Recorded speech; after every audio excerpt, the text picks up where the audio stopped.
last unit for last because of the fact that it isn't really conceptually difficult. It's just kind of like some random, hey, here's some terminology that you need to know. But it all kind of does kind of fit together. Cohen? Sorry, I was looking at my AP classroom stuff. Yeah, I'm learning. Damn it, Cohen. Cole. He was. He wasn't on Reddit this time. This time. This time? Okay. On YouTube about Reddit.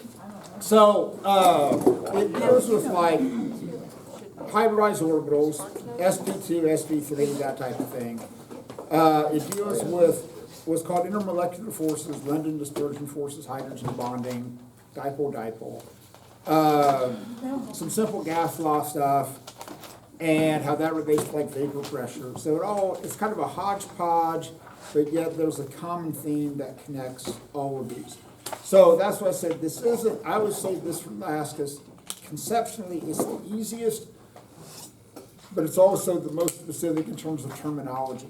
So that way when you go into the test, then that's kind of like fresh in your mind. All right, so let's kind of go way back. And we're going to start with carbon.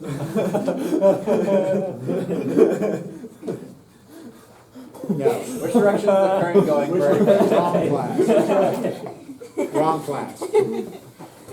Flashbacks. Okay, so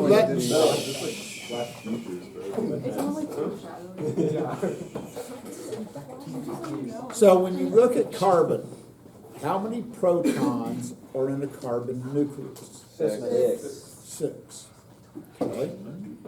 Now, if you have a typical carbon atom, how would you write the electron configuration for the 6 electrons in the carbon atom? 1s2, 1s2, 2s2, 2p2. 2p2. Okay? Now, like I said, this is old school. Okay, this is like Chem 1 old school, right? So remember, when you look at the periodic table, and if you're on the exam and you flip out, okay, why are there 2 columns in that far left side? Fill the S's first. Yeah, this is where you're filling the sub-level. Everybody look at the periodic table. There are 6 columns across here because that's where you're filling the P sub-level. And then in here you have 10 columns where you fill the D orbitals. So there's 10, there's 6, and then down here you have the F. Okay, which gets ready to go in there. So, now, one of the cool things about this is that when the periodic table was established, they didn't even know about electrons and protons and that type of thing. Certainly didn't know about S, P, D, and F sublevels, okay? Later on it goes, oh, that's why it works, okay? But initially, when the periodic table was laid out, they had no knowledge of this. Later on, then they go, oh, I got lucky on that one, okay? So, S sublevel can hold at most how many electrons? Dose. 2. So the S can hold at most 2. Now, this is terminology. How many orbitals are in the P sublevel? 6. Or 3 orbitals. 3 orbitals. Oh, yeah. I'll just be quiet. I'll just be quiet. Now, you can think of this as existing on 3 axes. The X, Y, and the Z axis. So, Bethany, what's the shape of an S sublevel? Are you talking about like on the periodic table? Like around the nucleus of an atom.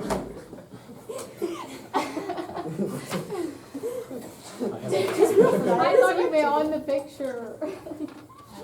It is a rectangle. Valid?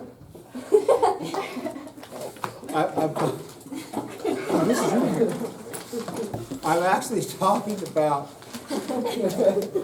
the sublevel itself around the nucleus. Let me give you a hint. It starts with an S. What'd you say? A sphere? Yes, beautiful. Okay, I thought it was A square. circle? starts with an S. Circle? I almost said circle. Okay, I really thought you meant like So- describe. Oh, it's Sounds like it has to be. I just think it sounds like a puzzle.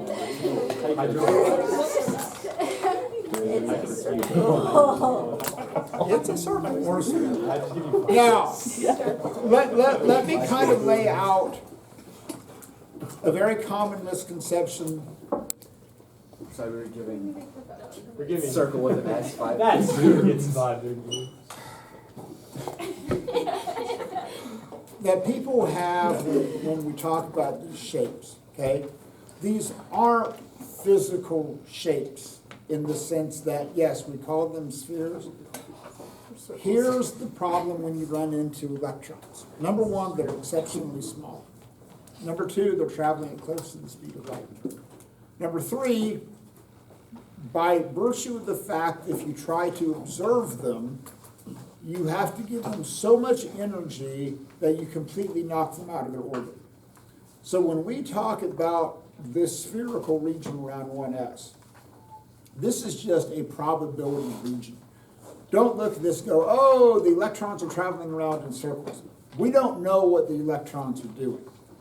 All we're saying is that with a high degree of probability, there is a spherical region of high probability around the nucleus where these electrons are most likely to be found, okay? So if you were to look at a probability distribution, and here is the nucleus, okay? So on a probability distribution versus distance from the nucleus, you're gonna have the nucleus, then you're gonna have a region of basically nothing. And then you're gonna get a spike where there is the 1s, okay? We're not saying for certain that's where the electrons are, but we're saying with a high degree of probability, this is where the electrons are. So for example, let's say it's 12:30 on a weekday.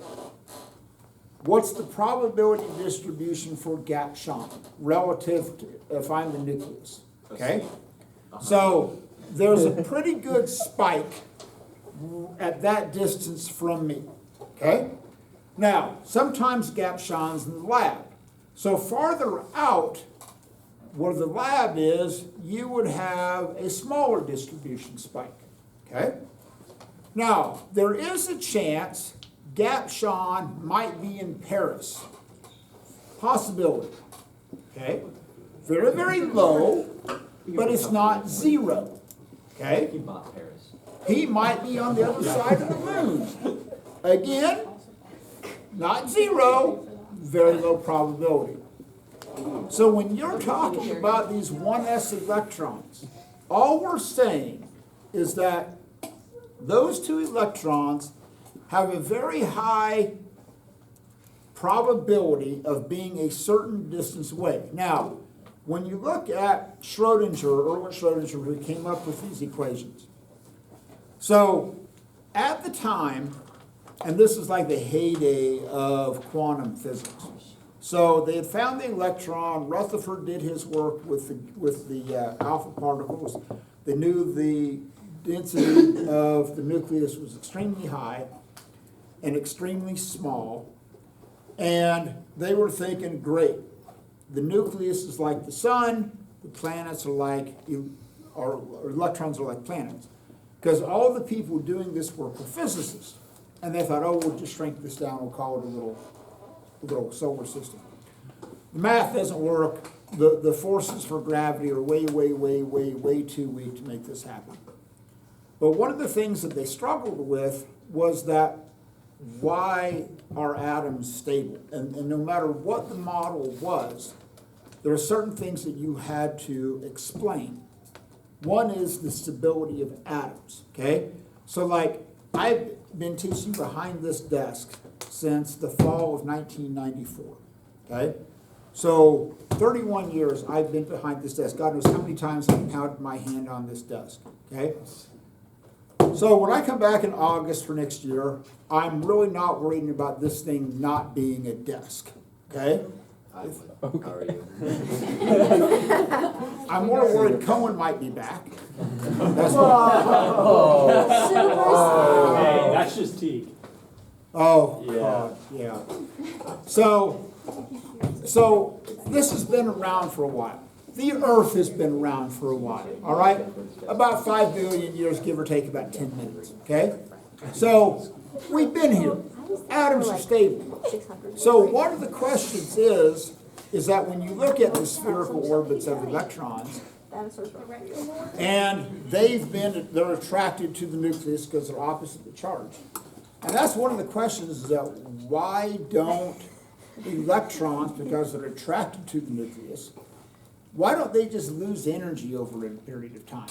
You know, it would be like me taking a rubber stopper and I swing it around over my head like this, okay? So if you imagine me being the nucleus and that being an electron, eventually what's going to happen? I'm going to get tired, right? I'm going to lose energy. And as I lose energy, it should collapse into the nucleus. And so that's one of the things, is that why don't they? Don't talk to me. You saw nothing. I was being quiet too. Not quiet enough. I didn't take AP physics first. Please do not on Mars. So You're pissing them off before the previous that was one of the things they struggled with. Now, but later on you'll see that it actually works out that electrons travel in waves. It's called the de Broglie wave function. And so you imagine like this wave being wrapped around in a circle. So if they travel in waves, and this is what came out of Schrodinger's equations, the probability function is applied to waves. If you ever get the chance to do Schrodinger's equations for wave functions, don't. They're horrible, okay? No, I'm telling you, like Well, make you one want to kill some problem. cats or do drugs Yeah. in the corner? Would you like want to Oh, put no, a cat in no, the it's just box? the math is horrible. But like literally one problem will take you an entire page That's to do. Sounds like Okay. fun too. I don't know what's wrong here. And then not only do you have to come up with a wave function, then you have to square the wave function, so then you get into something called psi squared. And that's even worse, because then you have to you have to square the wave function. What? And that's even more horrible. So, but here's the point. Where the What is this guy doing? Here's the point. Is that if you look at a quote normal carbon atom, you should have an S sublevel that holds at most 2 electrons. You should have another one where you have 2s, which would hold another pair of electrons. Again, these are just probability functions. And then you're going to have a p orbital, one along the x, one along the y, and one along the z. Okay? Now, this is going to be important in terms of the molecular geometry. If this is a non-hybridized orbital, okay, just a normal typical carbon atom, how it bonds should be at 90-degree angles, okay? You attach a hydrogen, a carbon, something like that. Because the x, the y, and the z are existing on these planes that are 90-degree angles. Now again, do not look at this and go, oh, the electrons travel like figure 8s, okay? No, which would be really weird, because then they'd have to like travel through the nucleus, which doesn't make any sense either. Oh, that'd be funny. All we're saying is that there are regions, and these two together make up one of the orbitals. You have the x, the y, and the z. So the p orbital, excuse me, the p sublevel has 3 p orbitals. One along the x, one along the y, one along the z. And if this is a normal, this is going to be important, if it's normal, these are at 90-degree angles to each other, okay? And it works beautifully in terms of mathematical model. So, and if you look at one of the great debates of science, and there was this whole idea of quantum mechanics, like, Einstein was not a fan, okay? Einstein said, hey, I acknowledge that it works, but his famous quote was that I cannot believe that God plays dice because of the fact that these are just probability distributions. Like, you roll the dice. What is the probability of you getting a 1? Well, 1 out of 6, okay? There's no deterministic, it's probability. And that's what we're saying with electrons, is that it's a probability function. Now, it works in terms of models, it works beautifully. The math and the conceptual part of it is horrible, okay? So that's the dichotomy of quantum mechanics, is that it works beautifully as a theory, it works beautifully as a mathematical model. How it actually works in terms of like trying to put like an overview like we're used to, like if you try and put a macroscopic view on what's happening on an atomic level, you're not going to win, okay? Just don't, you can't. It's too weird. So let me give you an example. So right now, here's this for you, Chuck, okay? What are lights emitting? Photon. Yeah. Okay, cool. Photon. You're the photon. So, let's talk about what has to happen to emit a photon. Magic. I'm good with that. Yeah. End of lecture. Wait, that's actually the answer this time? Putting that down. The electron goes up in energy level. So, if you're on the AP test and you don't know, pick M for magic. Okay. Or magnets. I remember Miss Now No. you've tried it to magic. I'm not gonna It lie, is, it's just- Berg, you may need to like do a lot of teaching here because Miss trying to explain photons did not go well. Okay. I don't know. So, here's what has to happen. Let's start there. And this is, again, where it gets really, really weird.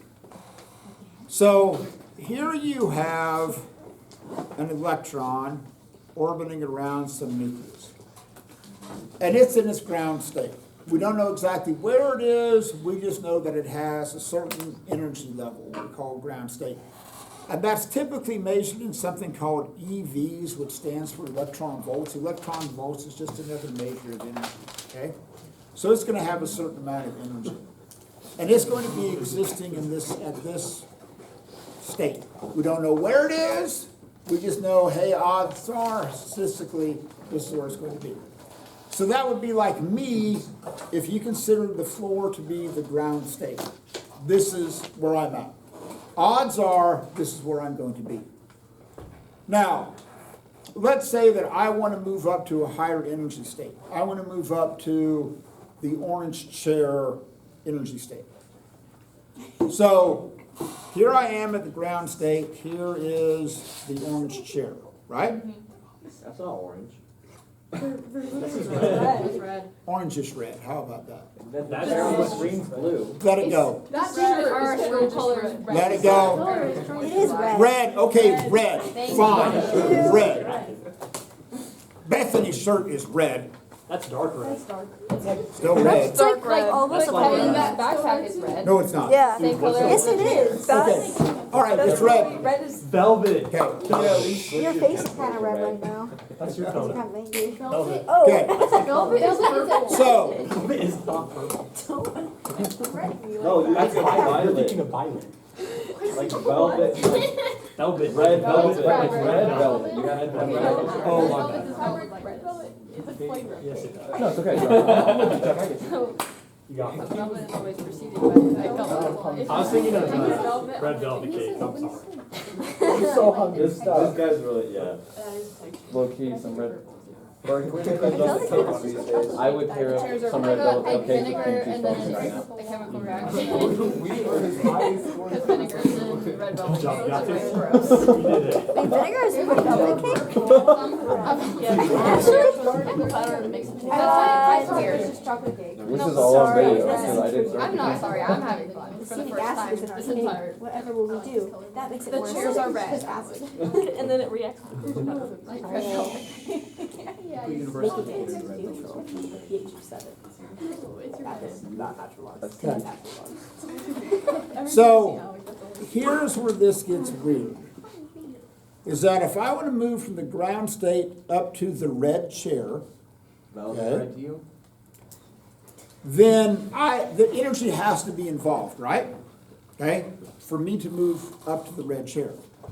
Now, if I'm an electron, this is where this gets even weirder, is that if I move from here to the red chair, you all would see me step up to that plate. I would exist in between.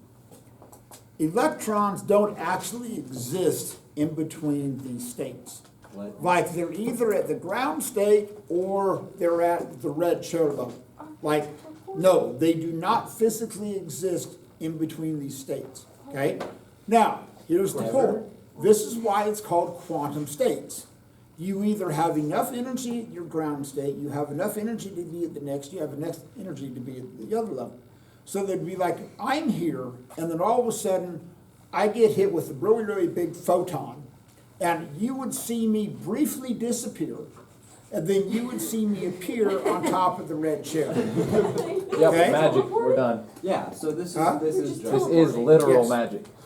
Now, That's not Broadcast. then, but I'm gonna become a science writer. I don't like the red chair, not stable up there, what am I gonna do? Come back down. I'm gonna come back down. But again, you are not going to see me in between those two. But what you are gonna see is a photon of red light get emitted. So, because that's the lowest possible transition state. Wait. So, Clarifying question. what? So you're saying that everything we see is just photons teleporting, or electrons teleporting, and then photons just existing because? Yes. Neat. That I does told you. you're gonna Nothing be is trouble. real. No. Now, Perception. So- I think therefore I am. you have to understand a bigger picture. Put a bunch of just. So if you remember back to Chem 1, hopefully, No. you did like the different lights and you looked at the spectrum and you saw like the bright line spectrums. Yeah. Okay, remember that? That was so Okay. fun. And there would be like a red line, and then there would be like a green line, and then there would be like Oh, so now you change the color. a blue line. Made it Okay, through are you done? Thought I was okay. Okay. Now, but here's what this is where this all fits together as a tapestry. So each element, hydrogen, nitrogen, oxygen, whatever, has its own like fingerprint spectrum. So one of the things that they had to figure out is that why do these elements have bright line spectrums? Magic. Photons. Why doesn't every element have like a continuous spectrum from red all the way to violet? Because if you, on the traditional point of view of electrons, like if here's the nucleus, instead of me having like the red chair, the tabletop up there, I would have like a ramp. So I could exist at any point of energy between the floor and the top of the ramp. So I could have infinite number of jumps and transitions that I could make because I could exist at any possible state.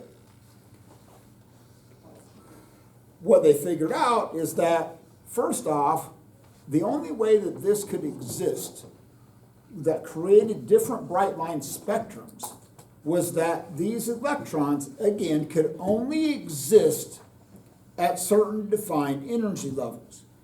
This has led to the idea of, oh, now we're going to have these sublevels. Closer you are, then that's your S, then you the P, and that type of thing. So that was one part of this. Max Planck came along and he says, well, hey, let's calculate the energy of this. And that's E equals HF. If you're old school, that's E equals H nu. Okay? So Planck comes along, and first off, he came up with this constant. 6.626 times 10 to the negative 34th joule seconds. That's a really, really, really, really, really, really, really small number. Let's just round it to Okay. Let's just round it to 0 and be done. No, because if it did, then we wouldn't be here having light. So, and microwaves wouldn't work, or any number of things would be bad. No, We need like microwaves. So this is in joule seconds. Frequency, whether it's F or the Greek letter nu is the old style, it's like the Greek letter, it's like a V that's caught in the wind. So that has units of 1/2 so you get joules. So what this represents is the energy in one single photon of light, okay? This isn't the conglomeration of like, oh, in a microwave. This is one photon of light. So, if you want to create a higher and higher energy, what do you do with the frequency? Increase it. But, the speed of light equals wavelength times frequency. Speed of light is a fixed value. 3.00 times 10 to the 8th meters per second. So, since that's a fixed value, if you want to get a higher and higher frequency, what are you going to do with the wavelength? Make it bigger, make it smaller? Smaller. It's an inverse relationship. So, with the speed of light being constant, you can either have a short wavelength times the high frequency, or you can have a long wavelength with a low frequency. So, but there's a direct relationship between frequency and energy. So, if you look at the spectrum, you go back up here to red, you have green, and you have violet. Roy G. Biv. Red is the lowest energy level in the spectrum that we can see. Okay? So red, relatively, has a long wavelength and a short frequency. So when you see that red light in that spectrum, once they figured out Max or Planck's equations, then they could go, oh, cool. We see red light. We can then plug that into the energy, and we can figure out the energy of that photon. The energy of that photon had to be the difference between the energy levels within the atom. So, because of the fact that you were seeing distinct bands of light and not a continuous spectrum, that these electrons could only exist within certain energy levels. If they could exist at any possible energy state, every element would produce the same continuous spectrum. You would not have any difference. If electrons could exist at any possible distance between the nucleus and infinity, looking at atomic spectrums would be a waste of time, because every one of them would just look like a rainbow. You would have like the continuous spectrum. So, if you look at the element helium, anybody know the origins of the element helium? How it came from? Star. Sorry, the sun. Okay? So, we did not know that the element helium existed. So what we did is that they looked at the spectrum of the sun. And when they looked at the spectrum of the sun, Greek word helios, they saw a spectrum that they had never observed on Earth. Okay, so this was like a new fingerprint. Like, ooh, this is weird. Okay? So, there's a couple of things that are tough to find helium. Number one, for those of you that have invited me to grad parties, so help me, I'll tell you this right now. I walk into a grad party, especially one of you, and I see one helium balloon, I'm out. Okay? I am out. Do not waste helium on a stupid balloon. Okay? It's a waste. We have a very, very tiny amount of helium on this earth, and we can't make any more of it. Okay? So initially when we found it, there was actually a reserve out in southwest Kansas. This is around the time of World War I. That reserve was actually kept as a national secret because at the time we were using the heliums in inflatable, like dirigibles, okay, big balloons, and for spying in World War I. So the existence of that helium field in southwest Kansas was actually kept as a national secret because we didn't want people to know where it was. So here's the problem with isolating helium. Number one, it is the coldest liquid that exists on Earth. Because, and we'll get more into this with what's called London dispersion forces. it's extremely, extremely difficult to get helium to condense because it's not sticky, which is a horribly non-scientific term, but stickiness will make sense later on. So the stickier something is, the easier it is to get it to condense into a liquid. Helium is not sticky, okay? That's why helium is the coldest liquid on Earth. So it's incredibly difficult to detect because it's a noble gas. It's exceptionally rare. This is why we didn't even know helium existed until we looked at the sun, because the sun is producing a lot of helium, because that's a good thing. Hydrogen is being converted into helium in the sun right now. And that's a cool thing, because without it we wouldn't be here having this discussion. So this is why helium is named after the sun, Helios, because that was the first place we saw that particular spectrum of light.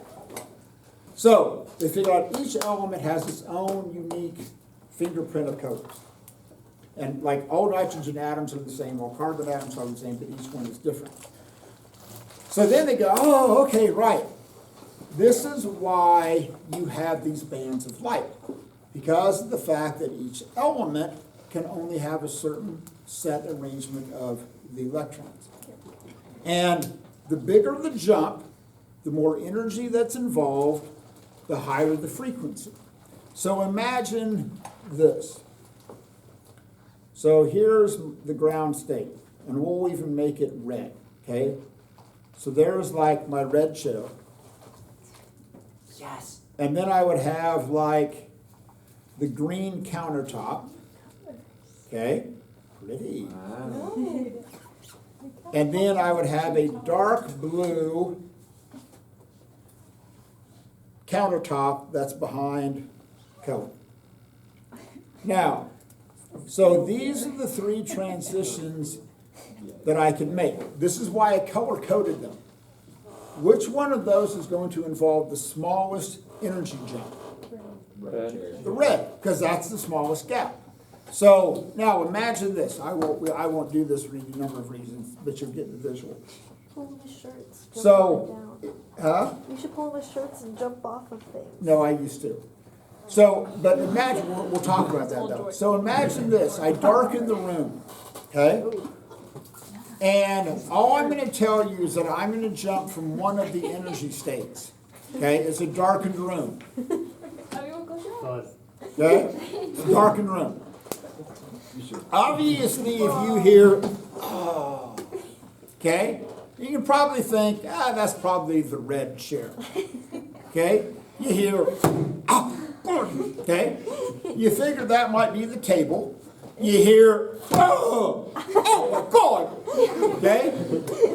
You can probably figure out that I jumped off of the tabletop, okay? Now, you can't see it. I'm a visual learner. I hate this. It's just not clicking, Bird. it's not cooking. Turn off the lights and jump from one of them. We'll judge by the time. Can you explain that workman's comp to Box? It was like, what happened to Camp? He blew out his knee. He He was was teaching doing us. like an energy transformation. He would be a good teacher. Back in the day, I used to, okay? But that was back in the day. What was the last year you did that? No, probably before you were born. So, I'll do the red show. Will you suffice with the red? I'm not gonna turn out the lights though. No. We'll close our eyes. Yes. Oh, well, close your eyes. Okay, you can cover your eyes. How about that? Let's get rid of something from I wonder if If I blow out, it needs some help with God. Don't worry, Bird. no physics test. Oh, it's already well, believe me, that test is happening no matter what. Kevin, kick that. Unless we get struck by a meteor, Come on, God. Come on. you would rather get struck by a meteor.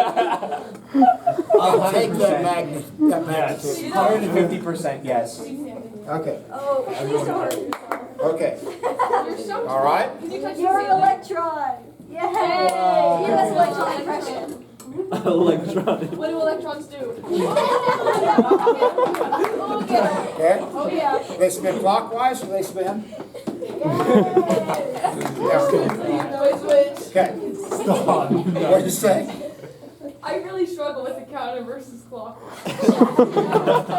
Me too, girl. I don't know, I know which way it's Okay. switched, but I'll be going here like, Oh, that's counterclockwise. What? Okay, anyway, so, now, here would be the weird thing.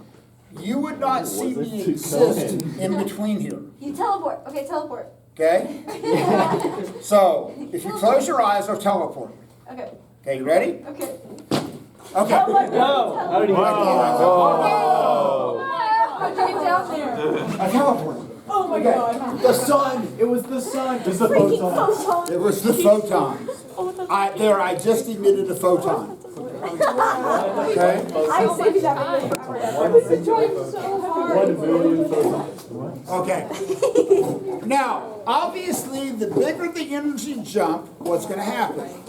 The more from Boom. Not necessarily the more photons, The more energy that the more energy Yes. in the photons, right? So, why does a fireplace, right before it goes out, glow red and not violet? Low energy in the fire. Yeah, that's the least amount of energy, okay? So this is why it glows red. If green was the lowest energy level, fires would glow green before they went out. Oh, I like green. okay, well, I'm just telling I just like green. you. So, this is where this becomes a tapestry. Good thing I hate. So, Schrodinger comes up with the probability functions, Schrodinger's equations, it's wave I did not function. mean to pop that. That was on purpose, Shut up. You didn't even definitely. recognize it. Use it in the middle of teaching. Ignore that. Nothing happened. I'm gonna pop your head in a second. Oh, I got it. I got it. Get I'd like to see that. So, you have this tapestry, Schrodinger's has his equations, Planck came up with Planck's constant. They could quantify the energy, they also had the ability to separate the light into the different spectrums, and they could say, okay, hey, each element has its own spectrum. So that was one part of the story. Then they developed the capacity to figure out the structure of atoms and of molecules. So what we're going to look at is methane, okay? So we're going to compare 3 different structures. Methane, ammonia, and water, okay? So, because they all have similarities, but yet they're all different. So if you look at methane, which is CH4. So here's the point of where they had to come up with a new model. If you look at a typical non-hybridized carbon atom, where you have the X, Y, and Z axis. So you would have, here's your 1s existing in a spherical probability. Then you would have 2s, another spherical probability at some distance out. And then you would have P sublevels along the X and Y. So if you look at CH4, here's what would have to happen. Because you've got 1s2, that came out weird by the happen. 2s2, 2p2. So what would happen is that you would take those, the 2p electrons, and those would form a bond. So that you might have a hydrogen atom out here and a hydrogen atom out here. But here's the point. Those would be at 90-degree angles to each other. No matter what, those are going to be at 90-degree angles to each other because that's the non-hybridized orbital. Then in here with the 2s, God knows what's going to happen with those because of the fact that those electrons, we really don't know where those are, so those are going to be some random hydrogen atoms. So here's the point. If you have a typical carbon atom, the structure of that does not lead to this, okay? Where you have an even distribution of the hydrogen atoms. So then it was just like, okay, well, let's go back to the drawing board. So this is where they came up with this idea of hybridized orbitals. So there's a sheet of lecture notes, and let me see that front. That one has it. So what this does is kind of go through and give you the background. If there's ever a sheet of lecture notes that you might read, I would highly recommend this one. I know, I said the R word, okay? I said the R word. I know. Now, so, what you want to be able to do Crazy.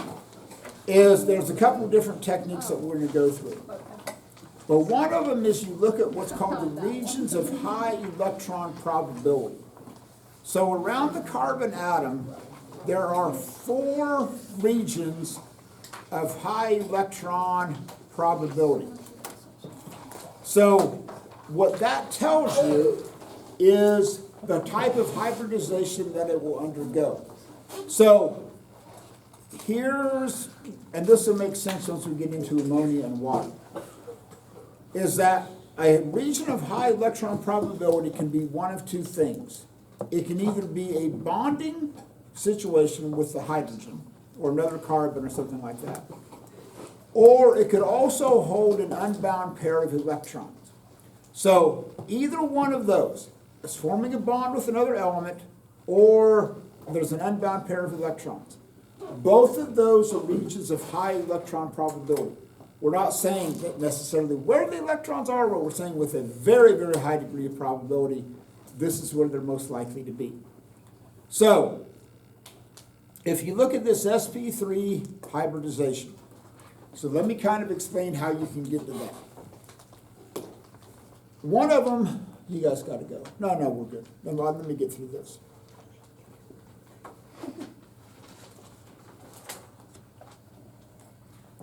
So this is a handy dandy little equation to have. It's called what you need, subtract what you actually have, and then how you're going to share these.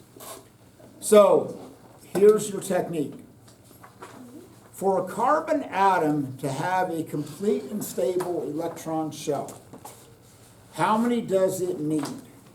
4. No. 8. Oh. Okay? But it needs 4 from other people. Yes. But the total number is going to be 8, right? How's 4? Big deal. Now, the hydrogen atom is going to need how many? 2. Because it's only filling up that one S sublevel. Okay? Now, but how many hydrogen atoms do you have in CH4? Oh, you have 4. So we're going to multiply that by 4 and we're going to get 8. So to make this happen, we need a total of 16 electrons. Okay? That's good. Everybody's going to be cool if we have that. Now, carbon actually has how many valence electrons? 4. So carbon actually only has 4.